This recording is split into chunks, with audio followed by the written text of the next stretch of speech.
Public எக்ஸாமுக்கு important question சொல்றேன், note பண்ணிக்கோங்க. சொல்லுங்க சார். 4 3 5 2 1 1 மார்க் பண்றா. டேய் என்னடா எல்லா क्वेश्चन மார்க் ஆயிருக்கு? சார் ஏதோ தப்பா சொல்லிட்டீங்க போல சார். எல்லா क्वेश्चन மார்க் ஆயிருக்கு சார். தம்பி எல்லாமே இம்பார்ட்டன்ட் தான். மச்சான் பப்ளிக் எக்ஸாம் வரப்போகுதுடா, படிக்கணும்டா. டேய் பப்ளிக் எக்ஸாம்ல எவன்டா படிப்பான்? நான்லாம் கதை தான் அடிப்பேன். என்னடா சொல்ற? மூடிட்டு படுறான்னு சொல்றேன். சரி மச்சான். A few minutes later.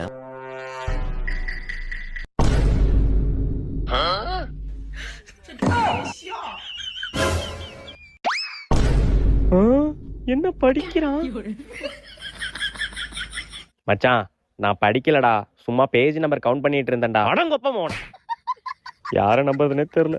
நம்ம படிச்சாதான் உண்டு.